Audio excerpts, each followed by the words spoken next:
اب جو دوبارہ 11 دسمبر کو یہ ترمیمی بل منظور ہوا تھا اور آج اس کا نوٹیفیکیشن جاری کر دیا گیا ہے۔ میئر کا الیکشن پاکستان تحریک انصاف کی حکومت کہتی ہے اور پاکستان تحریک انصاف یہ کہتی ہے کہ ڈائریکٹ الیکشن ہوگا میئر کا، جیسے خیبر پختونخوا میں ہوا ہے۔ الیکشن کون جیتا کون ہارا یہ الگ بات ہے، لیکن پاکستان کی تاریخ میں پہلی دفعہ بلدیاتی نظام ایسا لایا گیا ہے جس میں لوگوں کو واقعی ان کے حق دیے گئے ہیں، اختیارات دیے گئے ہیں، اور جو پاور ہے اس کا نچلے درجے تک اس کو تقسیم کیا گیا ہے۔ اور جب میئر کا الیکشن ڈائریکٹ ہوگا تو پتہ چل جائے گا۔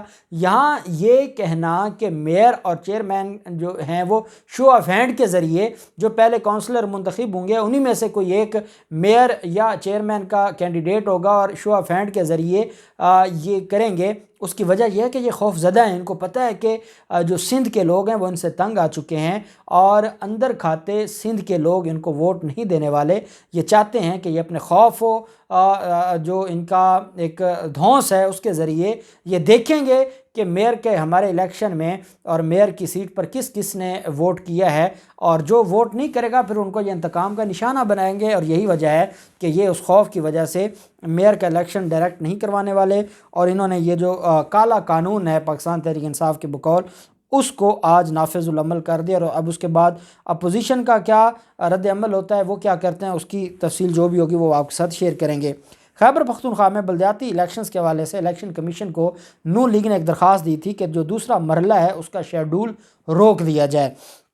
اس کو منظور کرتے ہوئے الیکشن کمیشن نے نون لیگ کی درخواست پر دوسرے مرحلے کا جو شیڈول ہے اس کو روک دیا ہے، اور اطلاعات کے مطابق نون لیگ کی درخواست پر الیکشن کمیشن نے تا حکم ثانی جو سیکنڈ شیڈول ہے اس کو جاری کرنے سے روکا ہے۔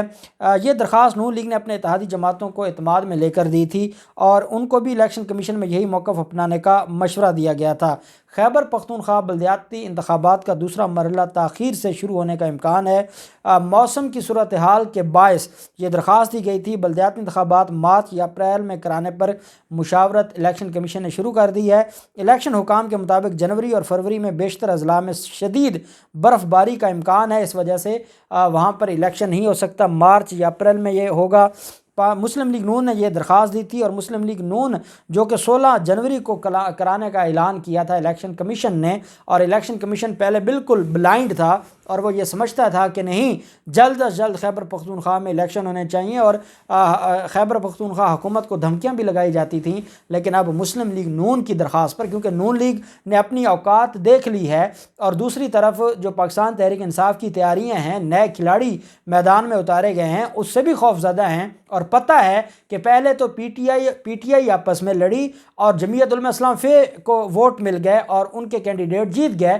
تو اب اگلا جو مرحلہ ہے اس میں جس طریقے سے وزیر اعظم عمران خان تیاری کر رہے ہیں بطور جو چیئرمین پاکستان تحریک انصاف، تو ان کے لیے تو کوئی چانس نہیں ہے۔ یہی وجہ ہے کہ انہوں نے درخواست دے کر اس کو پوسٹ پون کروایا تاکہ جو پاکستان تحریک انصاف ہے ان کی جو تیاریاں ہیں ان پہ فرق پڑے۔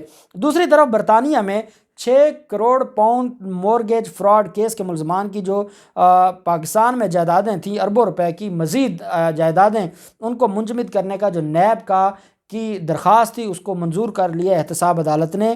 جج محمد بشیر نے نیب کی استدعا پر ملزمان کی قیمتی اراضی منجمد کرنے کی منظوری دینے کا تحریری حکم نامہ جاری کر دیا ہے۔ عدالت نے کہا ہے کہ دوران سماعت نیب پروسیکیوٹر سہیل عارف اور تفتیشی افسر ملک عزیز عزیر ریحان عدالت میں پیش ہوئے۔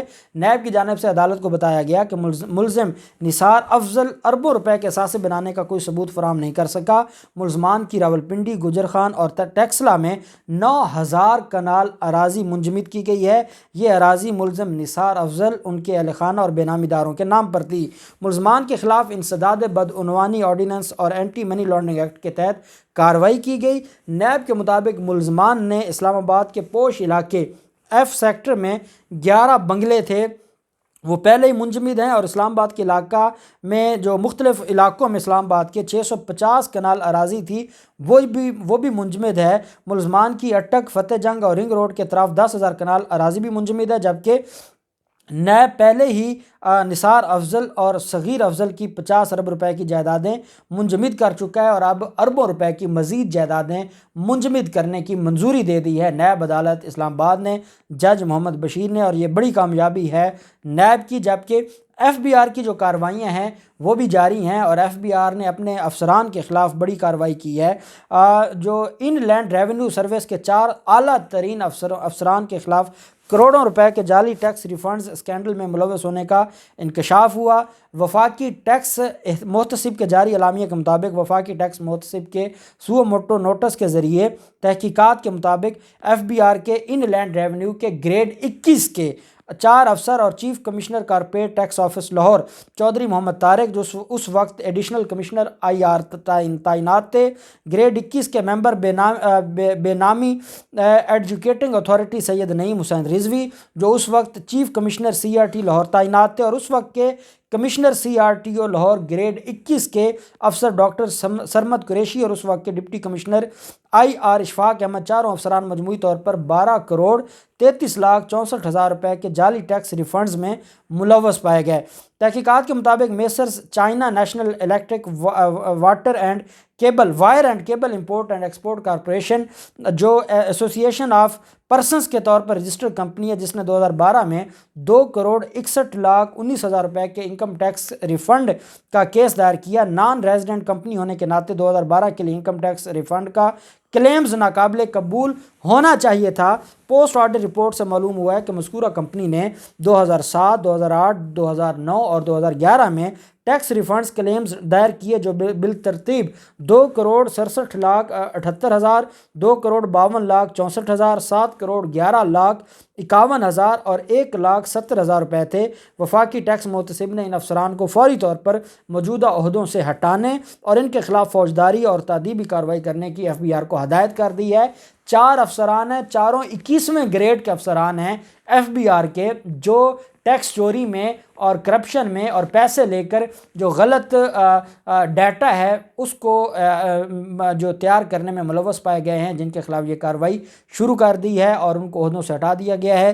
دیکھتے ہیں ان سارے کیسز میں کیا پیش رفت ہوتی ہے، جو بھی ڈیولپمنٹ ہوگی آپ کے ساتھ شیئر کرتے رہیں گے۔